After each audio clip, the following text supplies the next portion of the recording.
প্রিয় দর্শক, আপনাদের সবাইকে আমন্ত্রণ জানাচ্ছি আপনার সুস্বাস্থ্য অনুষ্ঠান দেখবার জন্য। আজকে একটু ভিন্ন পথে চলুন গোল টেবিল বৈঠকে আমরা জেনে নিই তারা কি বলছেন।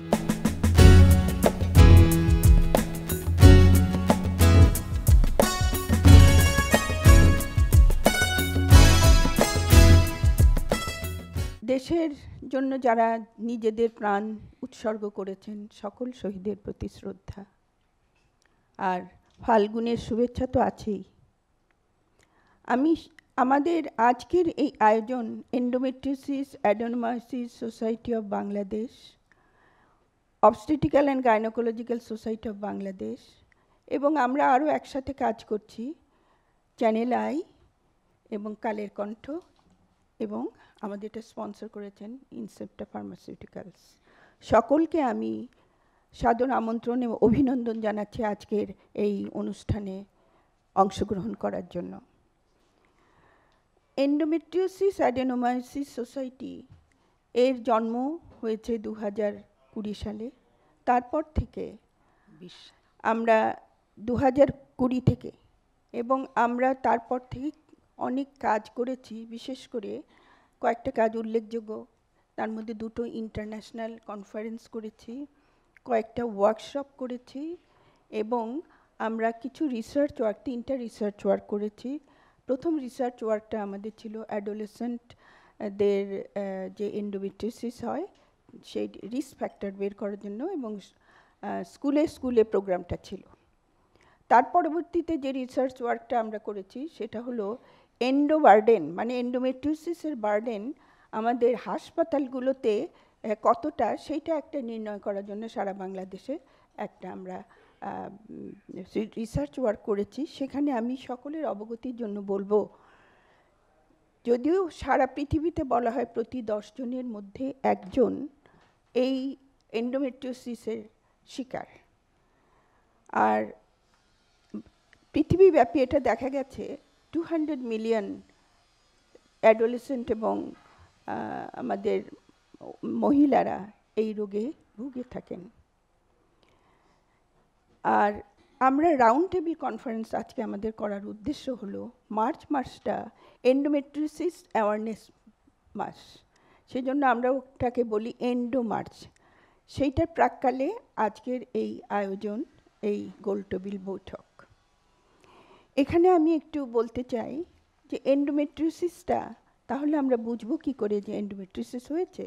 খুব সংক্ষেপে আমি যদি বলি, একটা অ্যাডোলেসেন্ট গার্লস যদি আসে, সে যদি বলে আমার তল পেটে তীব্র ব্যথা হয় মাসিকের সময় আমি স্কুলে যেতে পারি না, আমি মাসিকের সময় কোনো কাজ করতে পারি না, আমার মাসিকের সময় দেখা যায় যে বারে বারে আমাকে টয়লেটে যেতে হয়, এই ধরনের নানাবিধ সিমটম নিয়ে আসে।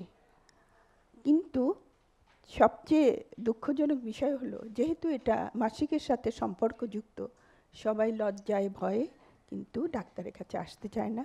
বাসা বাড়িতেও সবাই মনে করে এটা একটা লজ্জার বিষয়, কাউকে বলা যাবে না। কিন্তু আমরা চাই সকলে বলুক যে তাদের কি কষ্ট, এবং তারা সময় মতন যদি গাইনোকোলজিস্টদের কাছে যায় তাহলে এই রোগটাকে আমরা অনেকটা কমিয়ে আনতে পারি। এবং এখানে আমি যেটা বলছিলাম যে আমাদের এন্ডোবার্ডেন মানে এন্ডোমেট্রিওসিসের বার্ডেনের যে রিসার্চ ওয়ার্কটা হয়েছে, সেখানে আমরা দেখেছি যে গাইনি আউটডোরে, প্রতিটা গাইনি আউটডোরে, সেটা আমাদের থানা হেলথ বা উপজেলা হেলথ কমপ্লেক্স থেকে শুরু করে টার্সিয়ারি লেভেল হাসপাতাল সব জায়গায় দেখেছি যে 30% আমাদের হচ্ছে সাসপেক্টেড এন্ডোমেট্রিওসিস কেস আসে, তার মধ্যে 10% অলমোস্ট ডায়াগনোজড। কাজেই এটা আমরা বুঝতে পারছি গাইনি আউটডোরে আমাদের 1/3 of the women they are suffering from endometriosis অথবা হতে যাচ্ছে। কাজেই আমরা এটা করার একটা উদ্দেশ্য, 1 নম্বর সচেতনতা, 2 নম্বর হলো প্রতিটা হাসপাতালে আমরা চাই যে এন্ডোমেট্রিওসিসের জন্য বিশেষ সেবা, যে এন্ডো কেয়ার ক্লিনিক বা এন্ডোমেট্রিওসিস কেয়ার ক্লিনিক একটা আমরা চাই, যে যাতে সেখানে সব প্রোটোকল থাকবে, রোগী যাবে এবং তাকে সেইভাবে আমরা চিকিৎসা দিব এবং তাকে আমরা ফলো আপ করব। তো এই বিষয়ে আজকে সকলেই দিক নির্দেশনা আমাদেরকে দেবেন। সেই হিসাবে আমাদের সাথে এক ঝাঁক গাইনোকোলজিস্ট আছেন, পলিসি মেকার আছেন, আল্ট্রাসাউন্ডের স্পেশালিস্ট উনিও আছেন। তো আমি এখন অনুরোধ করব যে আমাদের গাইনি সোসাইটির এন্ডোমেট্রিওসিস অ্যাডেনোমাইসিস সোসাইটি অফ বাংলাদেশ তার মহাসচিব প্রফেসর সালেহা বেগম চৌধুরীকে আমি অনুরোধ করব যে অনুষ্ঠানটা পরিচালনা করার জন্য। স্বাগতম জানাচ্ছি আজকের গোল টেবিল আলোচনায় সবাইকে। এন্ডোমার্স উদযাপন উপলক্ষে আমরা প্রতি বছর এই গোল টেবিল আলোচনাটা করে থাকি। এন্ডোমার্সকের সচেতনতার অংশ হিসাবে আমাদের এই মাস ফেব্রুয়ারি মাস আমাদের জন্য একটা বিশেষ মাস। ভাষা শহীদদের প্রতি শ্রদ্ধা এবং সালাম জানাচ্ছি, এবং সাথে অন্যান্য শহীদদের যাদের আত্মত্যাগের মাধ্যমে আমরা আমাদের দেশকে এগিয়ে নেওয়ার স্বপ্ন দেখার সুযোগ পাচ্ছি। সারা পৃথিবীতে মার্চ মাস এন্ডোমার্স হিসেবে উদযাপিত হয়। এই মাস উদযাপনের উদ্দেশ্য থাকে আমাদের যারা সচেতনতার এক অংশ হিসাবে এবং যারা এন্ডোমেট্রিওসিস রোগে ভুগছেন তাদের প্রতি সহমর্মিতা প্রকাশ আমাদের আরেকটা উদ্দেশ্য থাকে। সাথে থাকে তাদের চিকিৎসার অধিকারকে প্রতিষ্ঠা করা এবং তাদের চিকিৎসার অধিকারকে বিস্তৃত করা। প্রতি বছরই আমাদের একটা স্লোগান থাকে, আমরা একটা থিম নির্দিষ্ট করি এবং এটাকে আমরা পরে স্লোগান হিসাবে আমরা বিবেচনায় নিই এবং আমরা আমাদের কাজগুলো এগিয়ে নিতে থাকি। আমাদের এইবারের স্লোগান নারীর ক্ষমতায়ন, এন্ডোমেট্রিওসিস যত্নে বাধা দূরীকরণ। নারীর ক্ষমতায়ন, আমরা এই প্রসঙ্গটাকে আমরা এন্ডোমেট্রিওসিসের সাথে চিকিৎসা এবং তার অগ্রগতির সাথে সম্পৃক্ত করেছি। আমাদের উদ্দেশ্য সচেতনতা, নারীদের মধ্যে সচেতনতা তৈরি করা, এন্ডোমেট্রিওসিস বিষয়ে তাদেরকে সম্যক জ্ঞানে সমৃদ্ধ করা, তাদের চিকিৎসার অধিকারকে উপলব্ধি করা এবং সেটার জন্য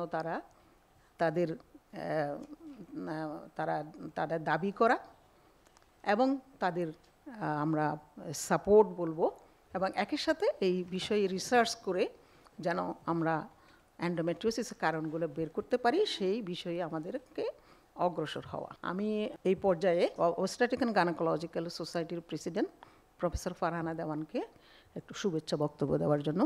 এন্ডোমেট্রিওসিস অ্যাডেনোমাইসিস সোসাইটি এবং obstetric and gynaecological society of Bangladesh, channel I এবং ইনসেপ্টা ফার্মাসিউটিক্যাল দ্বারা আয়োজিত আজকের এই আলোচনা সভায় গোল টেবিল বৈঠকে যারা আমন্ত্রিত হয়েছেন সবাইকে অনেক অনেক শুভেচ্ছা এবং আমন্ত্রণ জানাচ্ছি, এবং আমি আশা করি একটি ফলপ্রসূ আলোচনা আমরা করতে পারবো।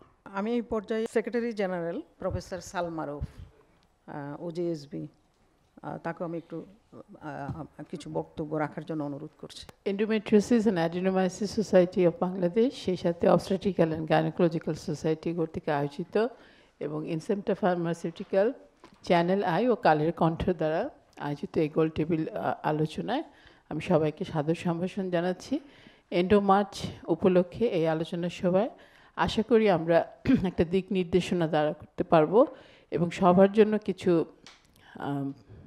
বার্তা আমরা নিয়ে পৌঁছাতে পারবো যে এন্ডোমেট্রিওসিস এবং অ্যাডেনোমাইসিসের প্রিভেনশন, আর্লি ডিটেকশন এবং অ্যাপ্রোপ্রিয়েট ম্যানেজমেন্ট যাতে আমরা করতে পারি সেই বার্তা যেন আমরা পৌঁছাতে পারি। অ্যাডোলেসেন্ট এন্ডোমেট্রিওসিস আমাদের জন্য একটা চ্যালেঞ্জ, যেহেতু সাধারণত অ্যাডোলেসেন্ট এন্ডোমেট্রিওসিস দেরিতে ডায়াগনোসিস হয়। তা আমাদের সাথে আছেন প্রফেসর কোহিনুর বেগম। এখন এই অ্যাওয়ারনেস প্রোগ্রামের মধ্যে আমাদের প্রথম হলো আমাদের অ্যাওয়ার করতে হবে ফ্যামিলির থেকে।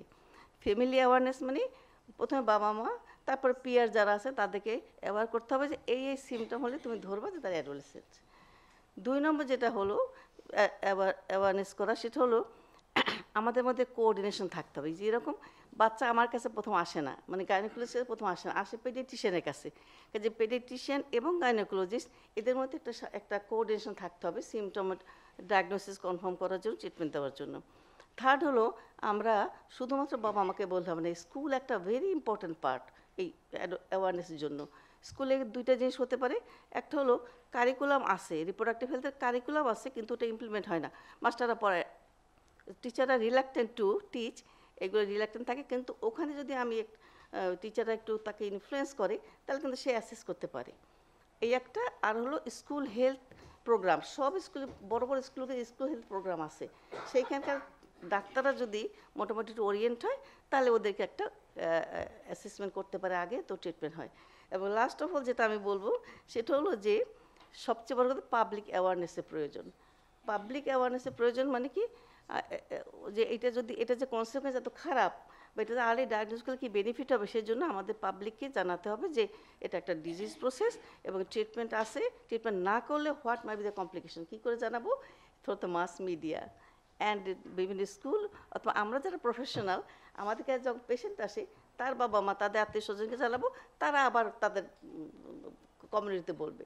সো এইভাবে আমরা অ্যাডোলেসেন্টের ডায়াগনোসিস এবং অ্যাওয়ারনেস করতে পারি। অ্যাওয়ারনেস করলে বেনিফিট কী হবে? আর্লি ডায়াগনোসিস হবে, আর্লি ট্রিটমেন্ট হবে, এদের ফিউচার লাইফে যে কনসিকুয়েন্স যেগুলো হবে সেগুলি মিনিমাইজ করা যাবে। আমি এই পর্যায়ে অধ্যাপক সেহেরিন সিদ্দিকাকে আমি একটু বলবো, প্রাথমিক পর্যায়ে নির্ণয়ের জন্য আসলে আমাদের স্ক্রিনিং আমাদের জন্য একটি গুরুত্বপূর্ণ বিষয়। আমরা কিভাবে অগ্রসর হতে পারি, যদিও আমরা এন্ডোমেট্রিওসিস অ্যাডেনোমাইসিস সোসাইটির পক্ষ থেকে আমরা কিছু কাজ করছি এআই বেসড। আমি যদি ব্যাপকতা চিন্তা করি তারপরে আসবে আমার ডায়াগনোসিসটা কেন করতে হচ্ছে। ব্যাপকতা বলতে গেলে আমরা তো জানি এন্ডোমেট্রিওসিস মানেই হচ্ছে ব্যথা, ব্যথা এবং ব্যথা। ব্যথা তার চলাফেরায় ব্যথায়, তার মাসিকের ব্যথায়, তার প্রস্রাব পায়খানা করার সময় ব্যথা, তার স্বামী সহবাসে যেতে সেখানেও ব্যথা। একটা সময় এরকম হয় ব্যথা নিয়েই তার জীবন চলছে।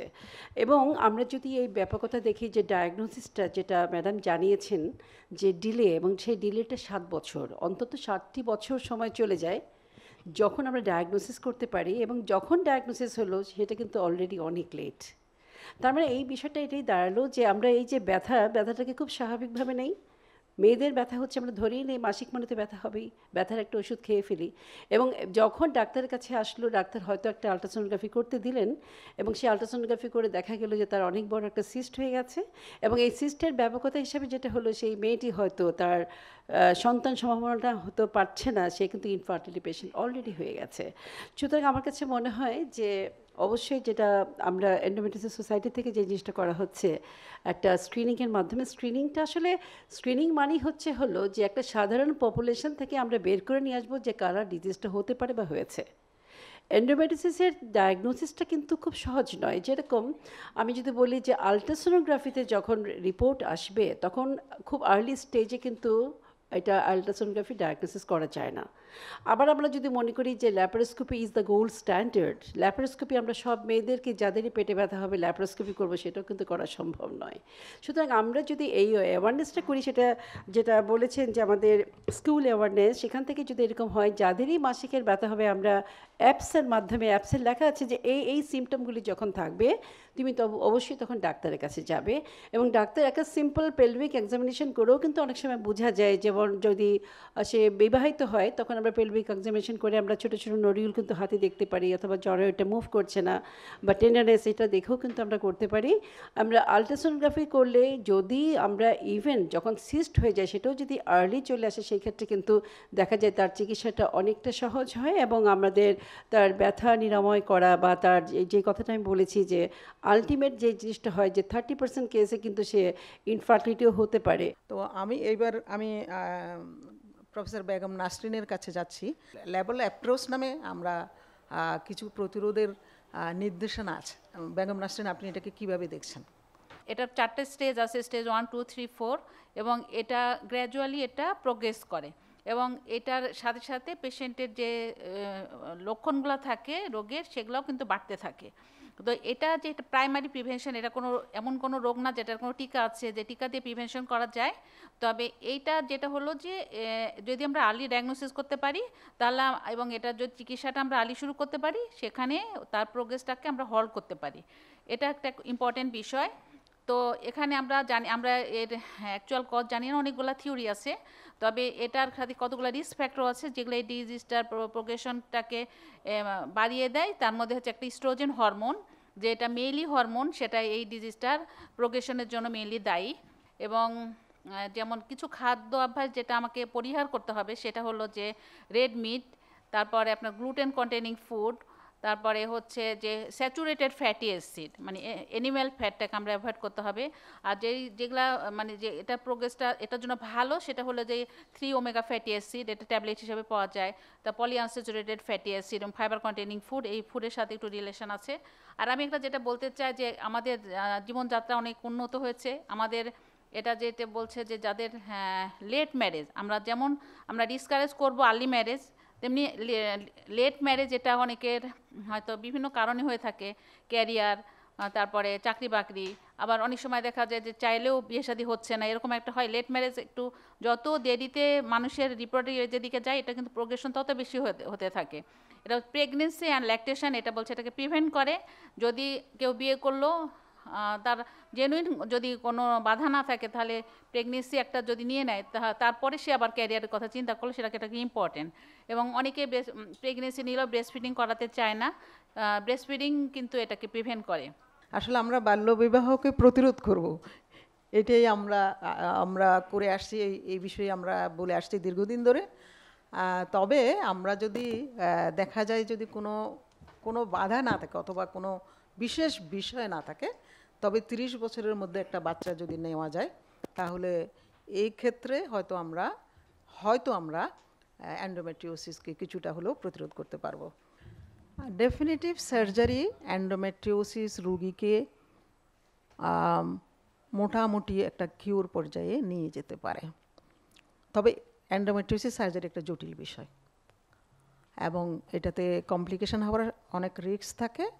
আমি প্রফেসর সালমা রূপ, সেক্রেটারি জেনারেল OGSB, একটা এন্ডোমেট্রিওসিস সার্জারি, একটা ডেফিনিটিভ সার্জারি যদি আমরা করতে চাই, যখন এটা ইন্ডিকেটেড হবে, তখন আমাদের কি সাবধানতা অবলম্বন করতে হবে? সার্জারি একটা important modality of management of endometriosis, কিন্তু সেই সাথে এটা কিন্তু একটা জটিল মডালিটি এবং সাধারণত এটা লাস্ট রিসোর্ট হিসাবে নেওয়া হয়। কাজে যখন আমরা সার্জিক্যাল অপশনে যাব, তখন চিন্তা করতে হবে একজন গাইনোকোলজিস্টকে যে সার্জারিটা তার জন্য কতখানি জরুরি। প্রথম কথা, এই সার্জারি করার ফলে তার সিমটম যাবে কিনা বা তার ফার্টিলিটি কোনো ইমপ্রুভমেন্ট হবে কিনা, এটার 1 নাম্বার। 2 নাম্বার, তাকে চিন্তা করতে হবে এই সার্জারিজনিত কারণে তার কি কি সমস্যা হতে পারে, এবং সেখানে কিন্তু একটা যে তার কিন্তু ফার্টিলিটি যে ডিম্বাণুর যে রিজার্ভ, সেই রিজার্ভটা কিন্তু কমে যেতে পারে।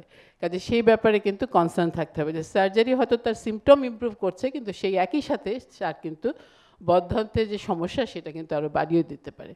আর 3 নম্বর যেটা চিন্তা করতে হবে সেটা হলো যে এই সার্জারির যে জটিলতা, এই জটিলতা সে অ্যাসেস করতে পারছে কিনা, এবং সেই জটিলতা অ্যাসেস করতে গেলে তাকে প্রথমে পেশেন্টকে খুব ভালোভাবে ইভ্যালুয়েট করতে হবে। যে সমস্ত ইনভেস্টিগেশন দরকার আছে, যেমন আলট্রাসাউন্ড, MRI করে জানতে হবে যে এটা কোন স্টেজের এন্ডোমেট্রিওসিস এবং কী ধরনের জটিলতার সম্মুখীন সে হতে যাবে এই সার্জারি করতে গেলে। যেমন অনেক ক্ষেত্রে দেখা যায় যে খাদ্যনালী, মূত্রথলি বা আশেপাশের স্ট্রাকচারের সঙ্গে এটা ডিপলি ইনভেডেড হয়ে যায়, এবং তখন এসব করতে গেলে এই সমস্ত অর্গানে আঘাতপ্রাপ্ত হতে পারে। এবং সার্জারি যখন ডিসিশন হবে, তারপরে যে জিনিসটা তাকে ইম্পর্টেন্স বা গুরুত্বের সাথে দিতে হবে যে সেই সার্জারিটা করার জন্য তার স্কিল কতখানি, সেই সার্জারিটা করার জন্য প্রফিশিয়েন্ট, এফিশিয়েন্ট কিনা। কারণ একটা কথা আছে যে এন্ডোমেট্রিওসিসে first surgery is the best surgery এবং বেস্ট অপশন। কাজে তার প্রফিসিয়েন্সি এবং তার এফিসিয়েন্সিটা জানতে হবে, কারণ এটা আমাদের একটা ইথিক্যাল ব্যাপার যে I will not do any harm, আমি ভালো করতে না পারি, ক্ষতি যেন না করি রুগী।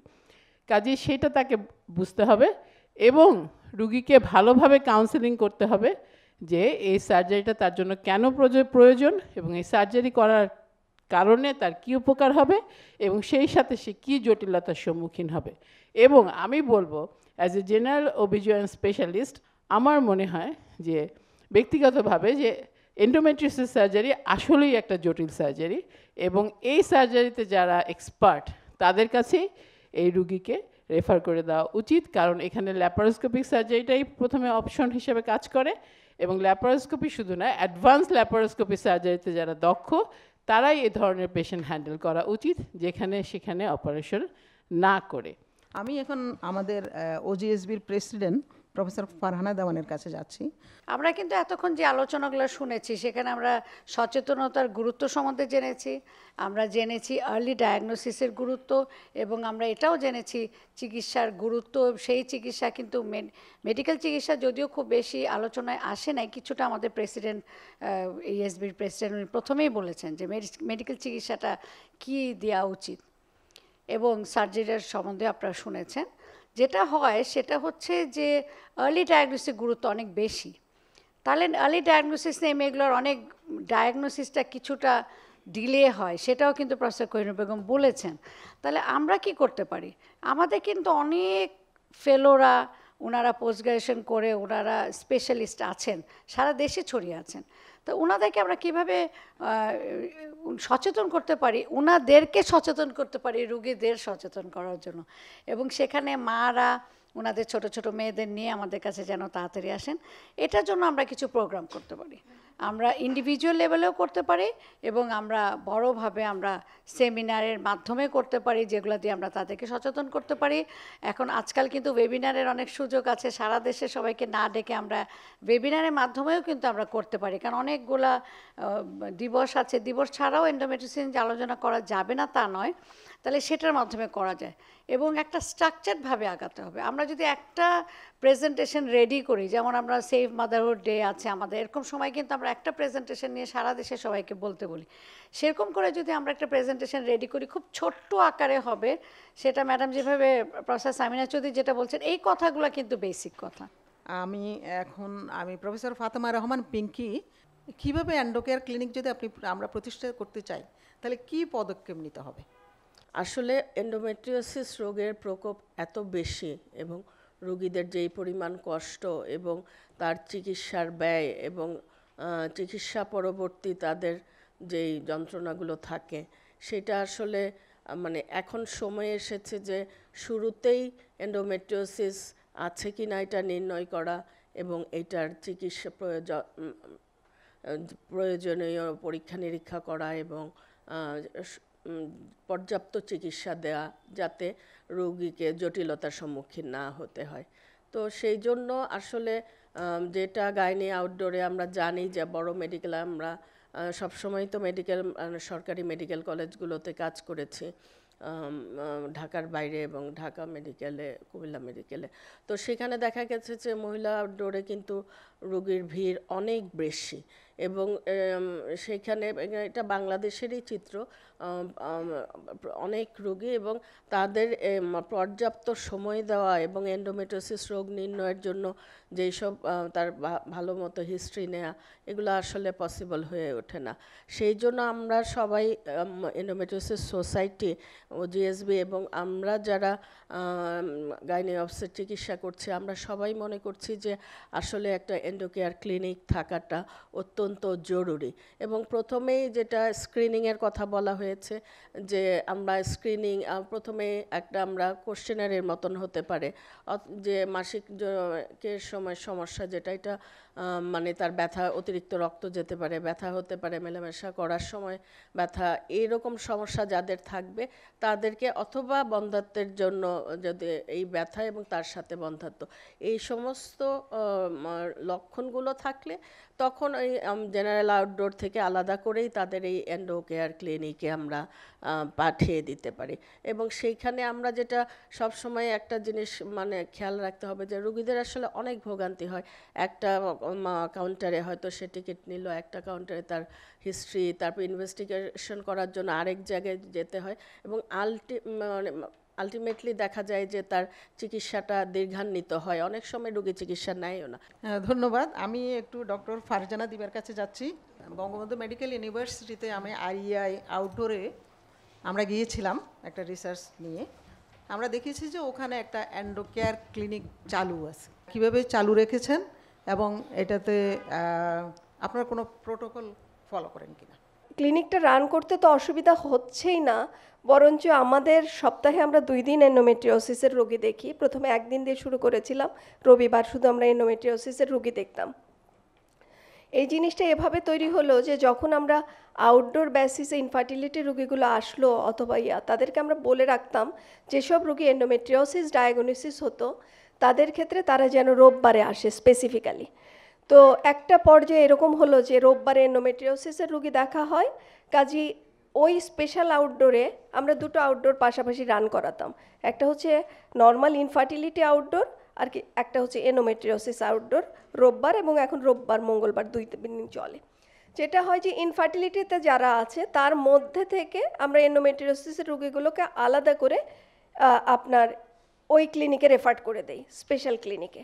আর কিছু রোগী অ্যাওয়ারনেস ক্রিয়েশন হলো, জানলো যে এন্ডোমেট্রিওসিস চিকিৎসা হয়, কাজেই তাদের বাচ্চা কাচ্চা অথবা আত্মীয় স্বজন নিয়ে আসা শুরু করলো। এবং আমাদের যেহেতু গাইনি আউটডোর থেকেও রোগী রেফার্ড হয়, ওই রোগীগুলো আমাদের এন্ডোমেট্রিওসিসের ক্লিনিকে কিন্তু দেখা করানো শুরু করলো। তো এন্ডোমেট্রিওসিসের চিকিৎসায় আমরা কি কি সার্ভিস দিচ্ছি বা কিভাবে চিকিৎসাটা করছি, বেসিক্যালি চিকিৎসাটা নির্ভর করে কি, প্রথমত 1 নাম্বার হচ্ছে যে আমরা একটা আউটডোর বেসিসে যেটা হচ্ছে যে অ্যাওয়ারনেস ক্রিয়েট করি যে এন্ডোমেট্রিওসিস একটা রোগ, একেবারে যে সবসময় প্রিভেন্ট করা যায় তা না। আমরা কাকে প্রিভেন্ট করব? যদি ফ্যামিলি হিস্ট্রি থাকে তাদেরকে আমরা প্রিভেন্ট করতে পারি, আদারওয়াইজ তো আমাদেরকে প্রোগ্রেশনটাকে হল্ট করে দিতে হবে, কারণ এন্ডোমেট্রিওসিস তো আগাবে, প্রোগ্রেস করবে। কাজেই আমরা প্রোগ্রেশনটা হল্ট করার জন্য চেষ্টা করি, এবং হল্ট করার জন্য যেটা হয় যে অ্যাওয়ারনেস ক্রিয়েশনটা খুব ইম্পর্টেন্ট। আমরা হয়তো মাটাকে বলে দিলাম যে আপনার বাচ্চার যদি মাসিকে ব্যথা হয়, এমন ব্যথা হয়, একটু ব্যথা তো হবেই, এমন ব্যথা হয় যে তাকে স্কুল মিস দিতে হচ্ছে অথবা ওষুধপত্র নিতে হচ্ছে, বিছানায় থাকছে, সেক্ষেত্রে আপনারা একটু বাচ্চাটাকে নিয়ে আসবেন, আমরা যদি দেখি সেক্ষেত্রে আমরা ওই রকম চিকিৎসা করব। তো আমরা এই এন্ডোমেট্রিওসিসের রোগী কিন্তু 2 ভাগে আবার ভাগ হয়। একটা ডিমান্ড থাকে শুধুমাত্র symptom relief two halt the progression of the disease, যাতে পরবর্তীতে স্টেজ 1 থেকে স্টেজ 4 অ্যাডভান্স স্টেজে না যায়। আর একটা ব্যাপার থাকে হচ্ছে যারা ইনফার্টাইল ক্যাপল যারা থাকে তাদের টার্গেট থাকে টু হ্যাভ বেবি অথবা ফার্টিলিটি প্রসপেক্টটা খুব ইম্পর্টেন্টলি আমরা দেখি। তো যারা বাচ্চা চায় না তাদের ক্ষেত্রে মেডিকেল ট্রিটমেন্টে আমরা যাই। মেডিকেল ট্রিটমেন্টের মধ্যে আমরা স্টেপ ওয়াইজ মেডিকেল ট্রিটমেন্ট ম্যানেজমেন্টে যাই। আর যারা ইনফার্টিলিটি কাপল তাদেরকে আমরা ইনফার্টিলিটি ট্রিটমেন্টের মাধ্যমে ম্যানেজ করি। আমাদের সাথে যুক্ত হয়েছেন প্রফেসর ফেরদৌসী বেগম, আমাদের প্রাক্তন president obstetric and gynaecological society of Bangladesh এবং ওজিএসবি হাসপাতালের চেয়ারম্যান হিসাবে আছেন। আমাদের কিশোরীরা যারা একটা বিগ সেকশন, মানে আমরা বলি প্রায় 1/4 কিশোরী মিলিয়ে, তো তারা অর্ধেক, মানে আমাদের জনসংখ্যার প্রায় 8 ভাগের 1 ভাগ কিশোরী।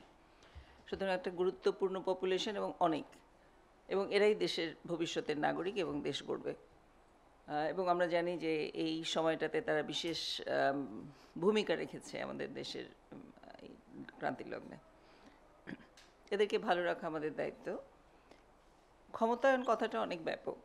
আমার ক্ষমতা আছে বলতে ভালো লাগে, কিন্তু ক্ষমতা কথাটা যদি আমরা বিশ্লেষণ করি তাহলে দেখা যায় মেইনলি 3টা জিনিস আসে। একটা হলো যে সে ভালো স্বাস্থ্যের অধিকারী কিনা, সুস্থ এবং স্বাভাবিক সুস্থ আছে কিনা। দ্বিতীয়, সে যথেষ্ট পড়াশোনার সুযোগ পেয়েছে কিনা, শিক্ষিত কিনা। আমরা শুধু পড়াশোনা না, এটা শিক্ষিত পর্যায়ে যেতে হবে, শুধু পুঁথিগত বিদ্যা নয়।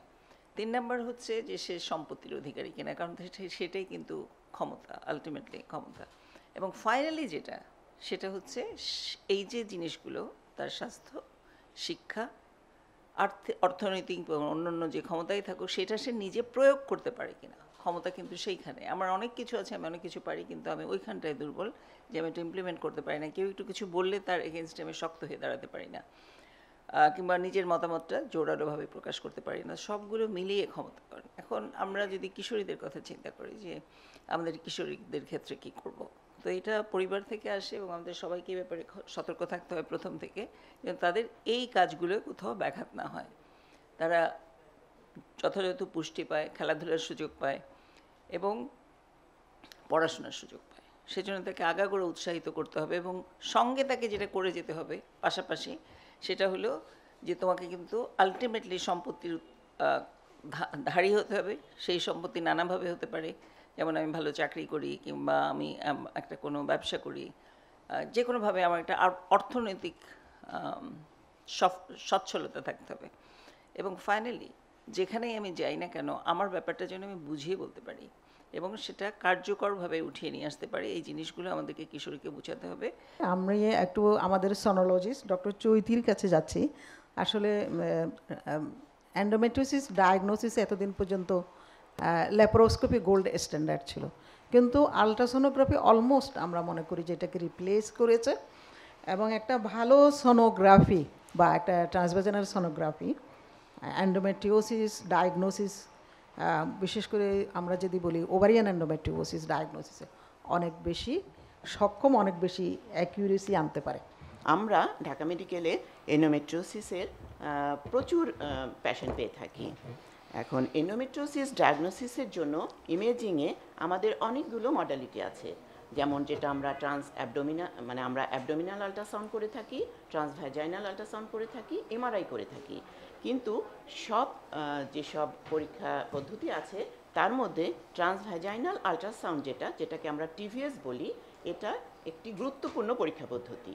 হ্যাঁ, যদিও আগে বলা হতো যে laparoscopy is the gold standard for the diagnosis of endometriosis, কিন্তু এখন দেখা যাচ্ছে আমরা ট্রান্সভ্যাজাইনাল আল্ট্রাসাউন্ড দিয়েই আমরা এই রোগটি ডায়াগনোসিস করতে পারি, যেটার সেন্সিটিভিটি এবং স্পেসিফিসিটি শতকরা 95 থেকে 98% পর্যন্ত। এবং এই রোগটি আমরা খুব ইজিলি প্রাথমিক পর্যায়ে আমরা ট্রান্সভ্যাজানাল আল্ট্রাসাউন্ড দিয়ে ডায়াগনোসিস করে ফেলতে পারি। হ্যাঁ, এবং ট্রান্সভ্যাজানাল আল্ট্রাসাউন্ড যেটা একটা সুবিধা সেটা হচ্ছে এটা মোটামুটি মানে নন ইনভেসিভ একটা প্রসিডিউর এবং ইজিলি অ্যাভেলেবল, খুব সহজলভ্য। হ্যাঁ, এবং আমরা যেটা আমরা জানি যেটা একটা ছোট প্রবের মাধ্যমে এটা আমরা ভ্যাজাইনার মধ্যে দিয়ে জরায়ুর মুখে দিয়ে ইজিলি আমরা যে ইউটেরাস, ওভারি, ফ্যালোপিয়ান টিউব সব আমরা ছবি নিয়ে আমরা ইমেজ তৈরি করে ডায়াগনোসিসটা করতে পারি। যদিও এটা কিন্তু একটা টিভিএস হচ্ছে একটা অপারেটর ডিপেন্ডেন্ট পরীক্ষা। হ্যাঁ, সুতরাং আমাদেরকে এই বিষয়ে আমরা যদি স্পেশালিস্ট না হই, হ্যাঁ, যদি আমরা এক্সপার্ট না হই, তাহলে আমাদের এই ডায়াগনোসিসটা মিস হয়ে যেতে পারে। যেটা আর্লি ডায়াগনোসিস, যেটা ম্যাডামরা বললেন যে আর্লি ডায়াগনোসিস মিস হয় কেন? এমন হয় যে আমরা যেটা মাসেলের মধ্যে যখন আমরা এডিনোমায়োসিস থাকে, এডিনোমায়োসিসের ক্ষেত্রে আর্লি যে ফাইন্ডিংস, যেমন জাস্ট আমরা ইন্টারফেস, যেটা মায়োমেট্রিয়াম এবং এন্ডোমেট্রিয়ালের যে ইন্টারফেস, এটা যে লস হয়ে যাচ্ছে, এই জিনিসটা যদি আমরা খুব মাইনরলি খেয়াল না করি তাহলে এটা কিন্তু মিস হয়ে যাবে। এটা 1 নাম্বার পয়েন্ট। 2 নাম্বার, আমরা যেটা সবসময় মিসডায়াগনোস করি সেটা হচ্ছে ফাইব্রয়েডের সঙ্গে ফোকাল এডিনোমায়োসিস। আমরা জানি ফোকাল এডিনোমায়োসিস একটা কমন, দেখা যাচ্ছে বছরের পর বছর ফাইব্রয়েড হিসাবে ডায়াগনোসিস হয়ে যাচ্ছে। হ্যাঁ, কিন্তু সেক্ষেত্রে এবং ফোকাল এডিনোমায়োসিসে অতটা বেশি পেইনও পেশেন্ট কমপ্লেন করে না। হ্যাঁ, সেক্ষেত্রে দেখা যাচ্ছে ফোকাল এডিনো আমরা ফাইব্রয়েড হিসাবে ডায়াগনোসিস দিয়ে যাচ্ছি, কিন্তু আমরা ভালোভাবে যদি ওইটা সূক্ষ্মভাবে দেখি তখন দেখা যাচ্ছে এটা ফোকাল এডিনোমায়োসিস। আর এমনি অন্যান্য ক্ষেত্রে যেমন আমরা যদি ওভারিতে যখন আমরা এটা ডিপোজিট হয় এন্ডোমেট্রিওটিক টিস্যুটা চকলোসিস, এটা আমরা ইজিলি ডায়াগনোসিস করতে পারি। প্রফেসর লায়লা আরজুমান বানুর কাছে যাচ্ছি একটা অত্যন্ত গুরুত্বপূর্ণ প্রশ্ন নিয়ে। এই fertility sparing or fertility enhancing surgery, এই দুটার গুরুত্বটা যদি আমাদেরকে বলেন এবং আমাদের এখানে আসলে কেন এত গুরুত্বপূর্ণ কেন আমাদের জন্য? এখন সিস্ট অনেক রকমই হয়, তার মধ্যে আমরা যখন এন্ডোমেট্রিওসিসটা সিস্টের আকার ধারণ করে বা একটা পানি ভরা থলি বলি আমরা অনেক সময়, যে এরকম যখন হয় তখনই সেটাকে আমরা চকলেট সিস্ট বলি। আর আমাদের আলট্রাসোনোলজিস্টটা হয়তো বা একটু বলে দেন যে আপনার একটা ছোট সিস্ট হয়েছে, কিন্তু ওইটাই তার মায়ের এবং পেশেন্টের তার বিশাল একটা মাথা ব্যথার কারণ, যে সিস্ট হয়েছে সেটা তো বলে চিস্ট হয়েছে ম্যাডাম, এটা এক্ষুনি অপারেশন করতে হবে, এখনই এটা আমার মেয়েকে সুস্থ করতে হবে। তা এখন কিন্তু সিস্টের এখানে অনেক রকমের চিকিৎসা বেরিয়েছে, যেমন মেডিসিনের এখানে আমরা খুব আলোচনা করিনি, কারণ কিন্তু এই যে রেহান জিল কথাটা লেখা আছে, এটা খুবই ভালো একটা মেডিসিন। এটা খেলে পরে অনেক সময় আমরা কিন্তু 5 সেন্টিমিটারের কম সিস্ট হলে দেখা যায় যে চলে যাচ্ছে।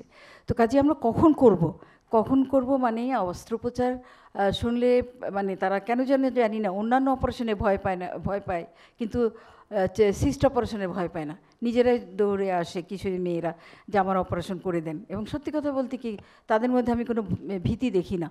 তো এখন আমরা পেশেন্ট বললেই তো আমরা আর অপারেশন করবো না, আমাদের রেশনাল হতে হবে যে আসলে সিস্টটা অপারেশন করে রোগীর কি ভালো হবে না ক্ষতি হবে। তো আমরা অপারেশন যখন করতেই হবে, আমরা যখন ঠিক করি তখন যেটা সমস্যা হয় সেটা হলো যে অপারেশন করে আমরা ওভারি বেশিরভাগ অংশটা আমরা রেখে দিই, কিন্তু যখন বেশিরভাগ অংশটা ফেলে দিই তখন ভবিষ্যতের জন্য তার যে ফার্টিলিটি স্পেয়ারিং, তার মানে হলো তার বন্ধাত্বটাকে নষ্ট না করে তার ওভারিটাকে যতটা প্রিজার্ভ করা যায়। তো কাজে আমরা যদি সিস্ট অপারেশন করার সময় শুধু সিস্টটা ফেলে দেই এবং যদি দেখি যে মানে ওভারির বেশি অংশটা আমরা রেখে দিতে পারি, তাহলেই সেটা একটা সাকসেসফুল অপারেশন হবে।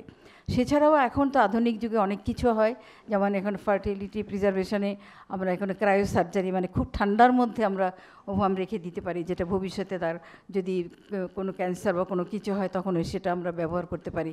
এটা হলো একেবারেই মানে অ্যাডভান্স চিকিৎসা। তো তার আগে আরও কিছু আছে, আমি মনে করি যে আমাদের স্ত্রীরোগ বিশেষজ্ঞদের সবসময় মনে করা উচিত। 1 নম্বর হলো যে আমরা প্রথমে দেখব যে আদৌ তার অস্ত্রোপচার দরকার আছে কিনা, বা অপারেশন সোজা কথায় যে দরকার আছে কিনা, এবং অপারেশন করতে হলেও তাকে আগে থেকে ভালো করে পেশেন্টকে কাউন্সেলিং মোটিভেশন করতে হবে, এবং আমরা যতটা পারি ওভারই রেখে দেওয়ার চেষ্টা করব। আমরা একটু প্রফেসর গুলশানার কাছে যাচ্ছি। আসলে আমরা জানি এন্ডোমেট্রিওসিসের মেডিকেল ট্রিটমেন্ট একটু ব্যয়বহুল চিকিৎসা।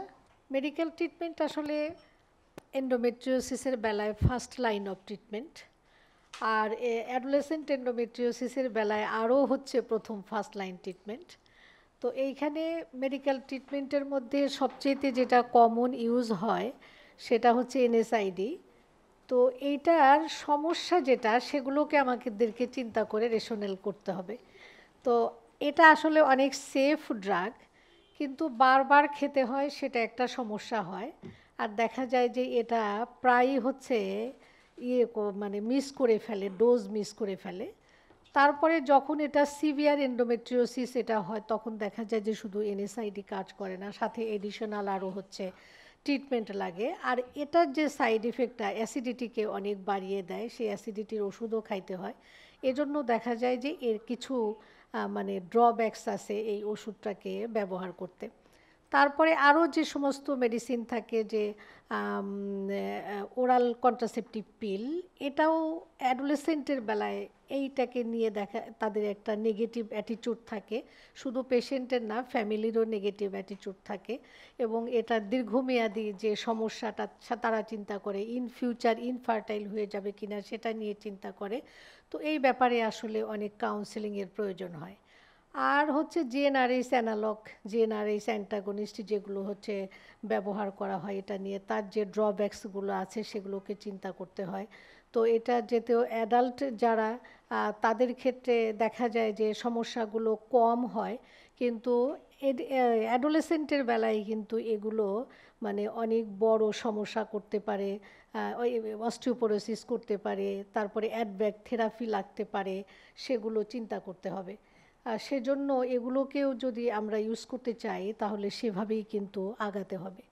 ইলাগক্স এখন যে বলছে যে এটা ইউজ করা যায়, এটাও অনেক সময় দেখা যায় যে এই ওষুধটা দিয়েই এন্ডোমেট্রিওসিসের পেইনগুলো যায় না। আর যখন অ্যাডিনোমায়োসিস অ্যাসোসিয়েটেড থাকে তখন এই সমস্যাগুলো, যে সিমটম রিলিফ, যেটা যে পেইন রিলিফ করতে হবে, তারপরে এখানে অ্যাবনর্মাল ইউটেরাইন ব্লিডিং থাকতে পারে, এক্সেসিভ লস সাথে থাকতে পারে, সেই প্রবলেমগুলোকে সবসময় এটা কমব্যাট করতে পারে না।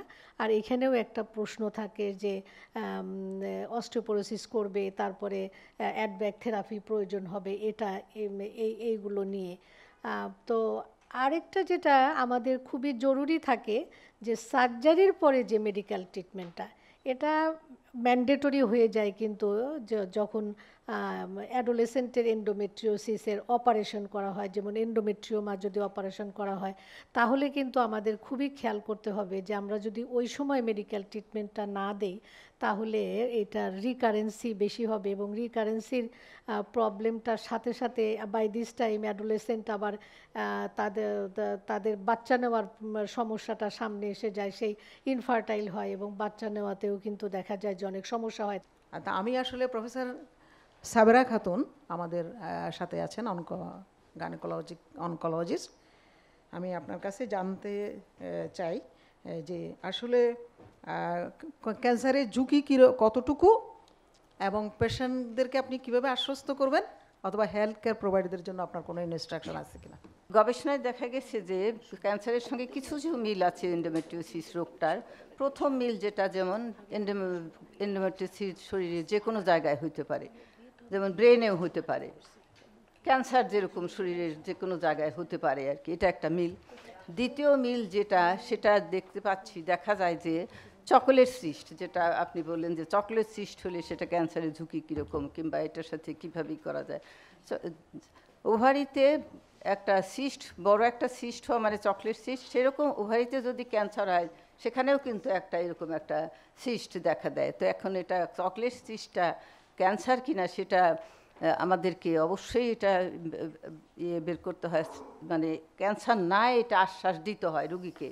এবং এটা আমরা কিভাবে দিই, আমরা বিভিন্ন রকম সিমটম দেখে, রুগীর বয়সটা বিচার করে, তারপরে আলটিমেটলি যেটা করতে হয় সেটা ইমেজিং, মানে আলট্রাসোনোগ্রাফি। এই ক্ষেত্রে আমরা টিভিএসটা খুবই গুরুত্বপূর্ণ, ট্রান্সভাজাইনাল সোনোগ্রাফি করে এটাই করা যায়। যেমন একটু আগে আমাদের ডক্টর চৈতি বললেন যে আমরা চকলেট সিস্টকে এটা ক্যান্সার কিনা কিভাবে আমরা ডিফারেন্সিয়েট করতে পারি।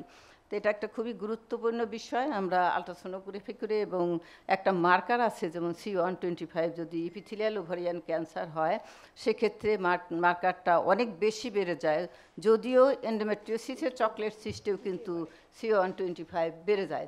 সেক্ষেত্রে আমাদের লেভেলটা কত এটা দেখে এবং সব কিছু চিন্তা ভাবনা করে তারপরে বলতে হয় যে এটা ক্যান্সার না।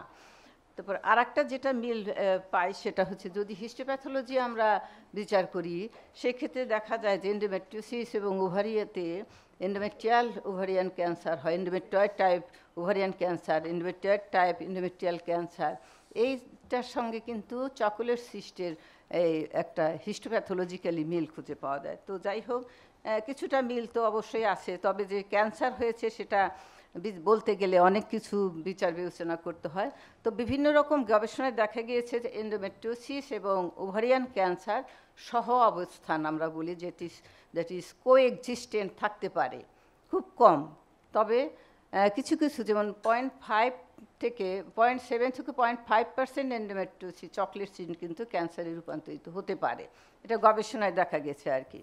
তো সেটা আমাদেরকে সবসময় মনে রাখতে হয় যখন চকলেট সিস্ট আমরা করি, ডায়াগনোসিস করি। তো অন্য একটা সুইডিশ ক্যান্সার রেজিস্ট্রি থেকে ডাটা থেকে গবেষণা করে দেখা গেছে যে এই সমস্ত রোগীদের ব্রেস্ট এবং ওভারিয়ান ক্যান্সার হওয়ার ঝুঁকিও বেশি। এটা হয়তো হতে পারে যে ব্রেস্ট এবং ওভারিয়ান ক্যান্সার যাদের হয় তাদের যে ক্যারেক্টারিস্টিক বৈশিষ্ট্য এবং এন্ডোমেট্রিওসিস রোগীর যে বৈশিষ্ট্য অনেকটা মিল আছে, সেই জন্য হয়তো দেখা যায় যে তাদের ব্রেস্ট এবং ওভারিয়ান ক্যান্সার হওয়ার ঝুঁকি বেশি। এবং এটাও দেখা গেছে গবেষণায় যে যাদের অনেক দিন যাবৎ এই এন্ডোমেট্রিওসিস রোগ নিয়ে থাকে, চিকিৎসা করে না, তাদের এই ক্যান্সার হওয়ার ঝুঁকিটা অনেক বেশি। তো আমাদের এখানে কিন্তু একটা প্রশ্ন আসছে যে আমরা যত তাড়াতাড়ি এন্ডোমেট্রিওসিসের চিকিৎসা করতে পারবো তত কিন্তু রুগীকে আমরা বেশি সুবিধা দিতে পারবো। চকলেট সিস্ট হলে তার স্বভাবতই একটা ইনফার্টিলিটির প্রশ্ন আসে। তারপরে তাদের যখন বাচ্চা হয়, একটা কিংবা দুইটা বাচ্চা হলেই তাদেরকে ডাক্তারের পরামর্শ অনুযায়ী চলতে হবে, এবং যেমন 1 বছর কিংবা 2 বছর পর পর তাদেরকে ডাক্তারের সাথে যোগাযোগ রাখতে হবে। এবং যদি তার এই চকলেট সিস্টটা থেকেই যায় বাচ্চা হওয়ার পরেও, কিংবা সে যদি মেনোপজের এজেও এসে যায়, সেক্ষেত্রে আমার একটা এই ক্যান্সারের হাত থেকে বাঁচানোর একটা উপায় হচ্ছে তার জরায়ু এবং চকলেট কিংবা ওভারি দুটাই ফেলে দেওয়া। যদি অপারেশনের মাধ্যমে ফেলে যাওয়া যায় তাহলে তাকে ক্যান্সারের ঝুঁকি থেকে বাঁচানো যায়। ডক্টর ফ্লোরিডা রহমানের কাছে যাচ্ছি। আমরা সাধারণ মানুষের কথা চিন্তা করি, আমরা সারা দেশকে মানুষকে যদি চিকিৎসা দিতে চাই, তাহলে অবশ্যই আমাদেরকে IVF এর কস্ট চিন্তা করতে হবে। আসলে কি সব পেশেন্টের IVF চিকিৎসা লাগবে, অথবা কস্ট শেয়ারিংয়ের কোনো সুযোগ আছে কিনা? এরকম ধরনের যখন কোনো রোগী আসে আমাদের কাছে, প্রথমে আমরা তাকে কাউন্সেলিং করি এবং 2-3টা খুব গুরুত্বপূর্ণ টেস্ট করি আমরা। সেটা হচ্ছে আমরা নিজেরাই ট্রান্সভেজানাল সোনোগ্রাফি করি প্রতিটা পেশেন্টের। আমরা নিজেরা অ্যাসেস করি যে ওর সিস্টের সাইজ কেমন, কি এটা 4 সেন্টিমিটারের চেয়ে বেশি না কম। তারপরে স্টেজিংটা আমরা করার চেষ্টা করি। স্টেজিং করতে যদিও MRI লাগে, তারপরেও আমরা পাউচ অফ ডগলাস অবলিটারেটেড কেনা ক্লিনিক্যাল এবং আলট্রাসোনোগ্রাফি এই 2টা দিয়ে আমরা বোঝার চেষ্টা করি যে সে কোন স্টেজে আছে, স্টেজ 1, 2, 3, 4। তারপরে আমরা ওভারিয়ান রিজার্ভটা দেখি, রিজার্ভটা কত, সেরাম AMH করি আর অ্যান্ট্রাল ফলিকল কাউন্ট দেখি। আর অন্যান্য ফ্যাক্টর যেমন তার মেল ফ্যাক্টর আছে কিনা, তার সাথে অ্যাসোসিয়েটেড অ্যাডিনোমায়োসিস আছে কিনা, এগুলা দেখে নিই আমরা। আর কোনো কোমরবিডিটিস আছে কিনা, টিউবাল ফ্যাক্টর কেমন, এইসব। তবে এসে কাউন্সেলিং করে আমরা পেশেন্ট যদি স্টেজ 1 এবং স্টেজ 2-তে থাকে, যেটাকে বলে মিনিমাল বা মাইল্ড এন্ডোমেট্রিওসিস, তো সেই পেশেন্টগুলা ইউরোপিয়ান সোসাইটির গাইডলাইন অনুযায়ী, আমেরিকান সোসাইটির গাইডলাইন অনুযায়ী তাদের কিন্তু ওভুলেশন ইন্ডাকশন দেওয়া যায়। এবং যদি ছোট এন্ডোমেট্রিওমা থাকে, আমরা তাকে আগে প্রথমে এন্ডোমেট্রিওমা ছোট করার ট্রিটমেন্টও দিতে পারি, তারপরে আমরা তাদেরকে ওভুলেশন ইন্ডাকশন দিই। যদি এটাতে কাজ না হয়, আমরা তখন কন্ট্রোল ওভারিয়ান স্টিমুলেশন এবং IUI করতে পারি। কারো যদি ওভারিয়ান রিজার্ভ ভালো থাকে, তখন আমরা কিন্তু এবং পেশেন্টের বয়স 35-এর কম থাকে, আমরা IUI 3 থেকে 6 সাইকেল করতে পারি। এই 3 থেকে 6 সাইকেলে যদি পেশেন্টের স্টেজ 1 এবং স্টেজ 2 যারা, তাদের যদি সাকসেসফুল না হয়, তখন আমরা তাদেরকে IVF এর প্রেসক্রিপশন দিতে পারি। আর স্টেজ 3 এবং স্টেজ 4 ইউরোপিয়ান সোসাইটির গাইডলাইন অনুযায়ী ওদেরকে কিন্তু সরাসরি বলছে IVF করার জন্য। কিন্তু আমাদের দেশের আর্থসামাজিক প্রেক্ষাপট, ব্যয়বহুল চিকিৎসা এবং সাকসেস রেট দেখা যাচ্ছে যে IVF করলে যেখানে স্টেজ 1 স্টেজ 2-র সাকসেস রেট প্রায় 40%, সেখানে স্টেজ 3 স্টেজ 4-এর সাকসেস রেট 12 to 13, তাহলে সাকসেস রেটও অনেক কম। তারপরে পেশেন্ট এত ব্যয়বহুল চিকিৎসা করবে। এই জন্য আমরা আবার আমেরিকান সোসাইটির একটা গাইডলাইন আছে, সেটা হচ্ছে যদি কারোর পেইন থাকে বা ওভারিয়ান রিজার্ভ মোটামুটি ভালো এবং পেইন তার সাথে এন্ডোমেট্রিওমাও আছে, ওভারিয়ান এন্ডোমেট্রিওমা 4 সেন্টিমিটারের বেশি, সেই ক্ষেত্রে ল্যাপারোস্কোপির একটা রোল আছে। তো আমরা ল্যাপারোস্কোপি করে যাদের 4 সেন্টিমিটারের বেশি তাদেরকে আমরা ডাউন স্টেজিং করি। ডাউন স্টেজিং করে টিউবাল প্যাটেন্সিও টেস্ট করা হয় একই সাথে, এবং সেই পেশেন্টগুলোকে তখন আমরা আবার ডাউন স্টেজিং করে ওভারিয়ান স্টিমুলেশন দিয়ে IUI করতে পারি।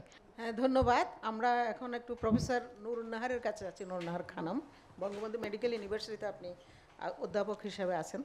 আমরা মাল্টিডিসিপ্লিনারি ওয়েতে অপারেশন করছি। যখনই দেখছি যে এই এন্ডোমেট্রিওসিস এত এক্সটেন্সিভ হয়ে গিয়েছে যে ইউরেটারকে অ্যাফেক্ট করছে, তখন আমরা ইউরোলজিস্টকে নিচ্ছি। যখন রেকটামকে অ্যাফেক্ট করেছে, তখন আমরা কোলোরেক্টাল সার্জনকে নিচ্ছি। আমরা একা কখনোই অপারেশন করছি না। এবং সাথে আমরা অনেক ক্ষেত্রে যেহেতু এন্ডোমেট্রিওসিসে দেখা যায় যে CA-125 বেড়ে যায়, কাজে এখানে ম্যালিগনেন্সি আছে কি না সেটাও আমাদের একটা কনসার্ন থাকছে। এবং আমরা সব সময় ফ্রোজেন সেকশন রেডি করে রেখে এবং অনকোলজিস্টকেও রেখে, গাইনোকোলজিক্যাল অনকোলজিস্টকে রেখে আমরা অপারেশন করছি। অন্যান্য জায়গা থেকে এটা আমাদের ডিফারেন্স এই পর্যন্ত। কিন্তু এখন আমরা যদি একটা ডেডিকেটেড উইং করতে চাই, সেই ক্ষেত্রে আমাদেরকে যা করতে হবে যে অলরেডি ইনফার্টিলিটিতে ওরা এন্ডো ক্লিনিক করেছে, ওরা আসলে করেছে এবং এটা যে খুব সুন্দরভাবে চালু হচ্ছে তা নয়, কিছুদিন চলেছে তারপর আবার চলছে না, কিন্তু এটা আমাদেরকে ভালো মতো করে তৈরি করতে হবে। ওরা সপ্তাহে 1 দিন বা 2 দিন দেখছে।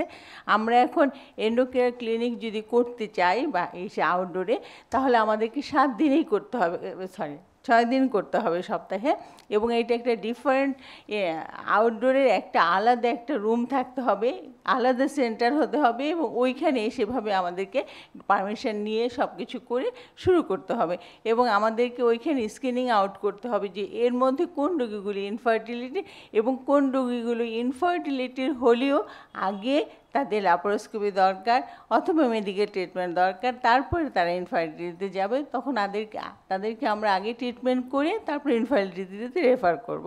আর যেগুলো ইনফার্টিলিটি নয়, বিশেষ করে ইয়াং মেয়েদের ক্ষেত্রে আমরা বেশিরভাগই কনজারভেটিভ করতে চাই, তাদের সার্জারি করতে চাই না, আমরা তাদেরকে মেডিকেল ম্যানেজমেন্ট দিতে চাই। কিন্তু কাউন্সিলিং এখানে খুব ইম্পর্টেন্ট, রুগীর কাউন্সিলিং এবং বাবা মায়ের কাউন্সিলিং, তাদেরকে আমরা সেটা করে তারপরে যখন ভর্তি হতে হবে, এরকম যদি ভর্তি হওয়া মানে হলো সার্জারি লাগবে, সেই পেশেন্টগুলোকে তখন যখন আমরা ভর্তি করব, এখন আমরা যেরকম জেনারেল অবস্টেট্রিক জেনারেল গাইনোকোলজি সবারকে একই সাথে ভর্তি করি, এখন আমরা যদি কোনো অ্যাকচুয়ালি এন্ডোমেট্রিওসিস উইং করতে চাই, তখন তাদের জন্য আমাদেরকে সেপারেট ওয়ার্ড রাখতে হবে, এবং সেখানে এখন সেপারেট ওয়ার্ড রাখতে হলে ডেফিনেটলি সেপারেট চিকিৎসক দরকার ওইটাকে করার জন্য। অর্থাৎ আমরা আমাদের মধ্য থেকে খুঁজে বের করতে হবে কে এন্ডোমেট্রিওসিস ম্যানেজমেন্টে বেশি উৎসাহী, এবং সেরকম গাইনোকোলজিস্টদেরকে সেপারেট করে তাদের এই ব্যাপারে বেশি সার্জারিতে বা বেশি করে তারা স্কিল সার্জারি ট্রেনিংটা তাদেরকে দিতে হবে। এবং যদি আমরা এটাকে একেবারে ডিপার্টমেন্ট করতে চাই, সেই ক্ষেত্রে ট্রেনিং করে এক ডিপার্টমেন্টের জন্য পারমিশন নিয়ে ওইখানকে আলাদা প্রফেসর, আলাদা অ্যাসোসিয়েট প্রফেসর অথবা আলাদা মেডিকেল অফিসার এরকম করে সেপারেট করে দিতে হবে, যেরকম করে আমরা সেপারেট করে দিয়েছি ইনফার্টিলিটি ডিপার্টমেন্টকে। বা আমাদের সাথে আছেন ডাক্তার মোহাম্মদ মঞ্জুর হোসেন। আপনি গভর্নমেন্টের একজন প্রতিনিধি হিসাবে, একজন বিশিষ্ট প্রতিনিধি হিসাবে আপনি আমাদের এতক্ষণ আলোচনা শুনেছেন, কিভাবে আপনি আমাদেরকে সহযোগিতা করেন এগুলো বাস্তবায়নের জন্য? ওয়ার্ল্ড হেলথ অর্গানাইজেশন যেহেতু আমাদের একটা নির্দেশনা দিয়েছেন, adolescent health should be in all place policies and programs. তো সে আলোকে আমরা পরিবার অধিদপ্তর, স্বাস্থ্য অধিদপ্তর সবাই মিলে এই কিশোর কিশোরীদের প্রজনন স্বাস্থ্য নিয়ে কাজ করে যাচ্ছি। আমি একটু বলতে চাই, আমি অবশ্যই ধন্যবাদ জানাবো paediatric and adolescent gynaecology society of Bangladesh. তাদের ম্যাডামের কাছ থেকে আমি একটা নির্দেশনা পেয়েছিলাম কোনো এক সময়। ওজিএসবির তরফ থেকে আমাদের কিছু গাইডলাইন আমরা সবসময় পেয়ে থাকি। আমাদের চিকিৎসার যত প্রোটোকল, গাইডলাইন, চেকলিস্ট আমরা যদি বলি, এটা কিন্তু আমাদের যে প্রফেশনাল অর্গানাইজেশন আছে তাদের তরফ থেকে আমরা যেটা পাই সেটি সাধারণত আমরা ইমপ্লিমেন্ট করে থাকি। সেই ক্ষেত্রে গভর্নমেন্টের একজন ইমপ্লিমেন্টার হিসাবে অলরেডি আমরা কিন্তু এই এন্ডোমেট্রিওসিস অ্যান্ড অ্যাডোমায়োসিস এবং পিসিওস এই জিনিসটা কিন্তু আমাদের যে প্রোগ্রাম, সেই প্রোগ্রাম আগে ছিল না।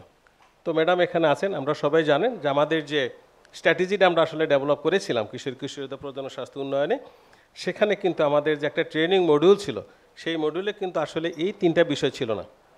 আপনারা জেনে খুশি হবেন, আমাদের ওজিএসবির সহায়তায় অলরেডি আমাদের যে ট্রেনিং মডিউলটা ছিল সেখানে আমরা ইনকর্পোরেট করেছি, এবং সেটা আমাদের যে সেবা প্রদানকারী যারা রয়েছে তাদেরকে কিন্তু আমরা প্রশিক্ষণের আওতায় এনে এই 3টা জিনিসকে খুব বেশি গুরুত্ব সহকারে এন্ডোমেট্রিওসিস, অ্যাডিনোমায়োসিস অ্যান্ড পিসিওস এটা নিয়ে আমরা আসলে কাজ করে যাচ্ছি।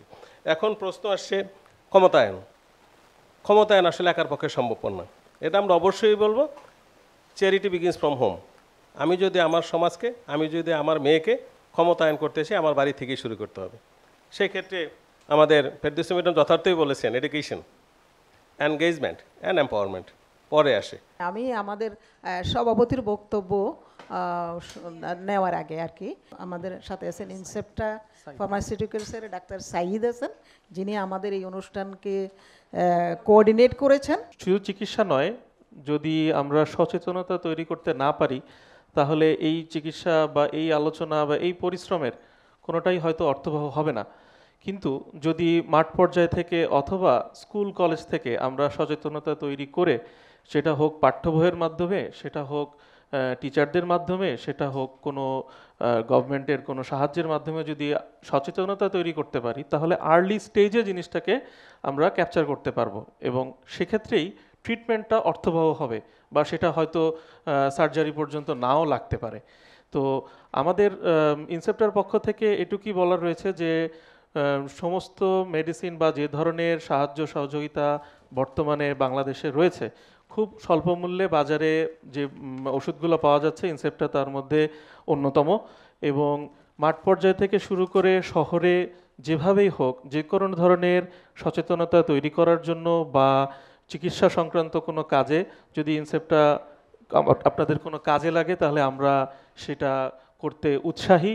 এবং অতীতেও আপনারা জানেন যে আমরা আপনাদের সাথে ছিলাম, এখনও তো আছি এবং ইনশাআল্লাহ ভবিষ্যতেও থাকব। এবং এই ক্ষমতায়নকে যখনই বাধাগ্রস্ত করতেছে এন্ডোমেট্রিওসিস, তাকে যখন আমরা আটকাতে পারছি, তখনই আমরা একটা নতুন বাংলাদেশের স্বপ্ন দেখতে পারি। আমরা এখন সমাপনী বক্তব্য দেওয়ার জন্য প্রফেসর সামিনা চৌধুরীকে অনুরোধ করছি। এইখানে আমাদের যে প্রশ্নগুলো উঠে এসছে তার মধ্যে অ্যাওয়ারনেসের বিষয়টা, সেই অ্যাওয়ারনেসের বিষয়টাতেও কিন্তু আমাদের এখানে সরকারি কর্মকর্তা আছেন, ওনারা আমাদেরকে হেল্প করতে পারেন। এই অ্যাওয়ারনেসটা কার জন্য? এটা খালি মেয়েদের জন্য না, ইটস ফর অল, সব পিপলের জন্যই। 2 নম্বর, হেলথ কেয়ার প্রোভাইডারদের জন্য অ্যাওয়ারনেসের একটা বিশেষ প্রয়োজন আছে। আর এইখানে যে আমরা আজকে গণমাধ্যমকে ডেকেছিলাম, কিন্তু যে কোনো কারণেই হোক উনি আসতে পারেননি। আমরা চেয়েছি যে আমাদের বক্তব্যটা যেন এটা মানুষের কাছে গণমাধ্যমের মাধ্যমে উঠে আসে, সেটা আমরা চেয়েছি এবং আশা করি এখানে চ্যানেল আই আছেন, তারা সেই কাজটা আমাদের করবেন। আর 2 নম্বর কথা যেটা এসছে সেটা হলো স্ক্রিনিংটা কিভাবে করব। সেই হিসাবে অ্যাডোলেসেন্ট ক্লিনিককে একটা জায়গা ধরা হয়েছে যে যেখানে একটা গ্যাপ আছে, সেখানে এন্ডোমেট্রিওসিস বলেন, পিসিও বলেন, এইগুলো জিনিসের একটা স্ট্রং মানে কারিকুলামের মধ্যে একটা থাকতে হবে। এবং আমি আরেকটা কথা বলি, সেটা হলো এন্ডোমেট্রিওসিস এখন আমরা উইংয়ের কথা চিন্তা করছি এবং ইন্টিগ্রেটেড ট্রিটমেন্টের কথা চিন্তা করছি, এমনকি ওয়ান স্টপ সার্ভিস হিসাবে এন্ডোমেট্রিওসিসকে আমরা আনতে চাচ্ছি। কিন্তু সেখানে আমি বলবো যে আমাদের একটা সাব স্পেশালিটিও কিন্তু তৈরি করা দরকার। সাব স্পেশালিটি হলে ওইখানে যারা পোস্টেড হবে তারা কিন্তু খুব সুন্দরভাবে জিনিসটাকে তুলে আনতে পারবেন। যেমন ঢাকা মেডিকেল কলেজ যে কাজটা করছে, বঙ্গবন্ধু মেডিকেল ইউনিভার্সিটি যে কাজটা করছে, আমরা তাদের কাছে অনুরোধ যে আপনারা একটা মডেল দাঁড় করিয়ে দেন। আপনারা একটা মডেল দাঁড় করালে এটা অন্যান্য মেডিকেল, আমার মনে হয় খুব যে বড় চিন্তা আমাদের থাকুক, কিন্তু ছোট্ট কাজ দিয়েই শুরু করতে পারি। এবং প্রত্যেকটা মেডিকেল কলেজে এটা করা কিন্তু খুব কঠিন না, আমাদের ইচ্ছাটাই যথেষ্ট। যে আমরা হয়তো প্রথমে সপ্তাহে 2 দিন বা 3 দিন, এটা যেটা কথা উঠে আসছে যে প্রতিদিন নয় কেন, প্রতিদিন হলেও হয়তো সুবিধা হলে সেটা করা যাবে, কিন্তু একটা আলাদা জায়গায় আলাদা প্রোটোকল থাকবে। যে এখানে একটা রোগী আসলে যেমন এরা বললেন যে প্রথমে কাউন্সেলিং, তারপরে তাদেরকে ইনভেস্টিগেশন, স্ক্রিনিং, এগুলো করার পরে তারপরে আমরা তাদেরকে কি করব এই জিনিসটা। তার মানে আমরা এন্ডোমেট্রিওসিস কেয়ার ক্লিনিকটা প্রত্যেকটা হাসপাতালে আমরা চাচ্ছি। আপনাদেরকে আমরা শুরুতেই বলেছিলাম যে আমরা হাসপাতালগুলোতে যে সার্ভেটা করেছি সেখানে 30% মানে 1/3 অফ দি গাইনি পেশেন্ট, এটা মানে একটা হিউজ বার্ডেন। কাজেই তাদেরকে যদি আমরা আলাদা করে তুলে এনে যদি ট্রিটমেন্ট দেই, ট্রিটমেন্ট অ্যাকুরেসি অনেক বাড়বে। চ্যানেল আই আশা করি আমাদের এই বক্তব্যটাকে কিভাবে তুলে আনবেন সেগুলো যদি মানুষের কাছে এই বার্তাটা পৌঁছে দিবেন। অনেক ধন্যবাদ জানাচ্ছি।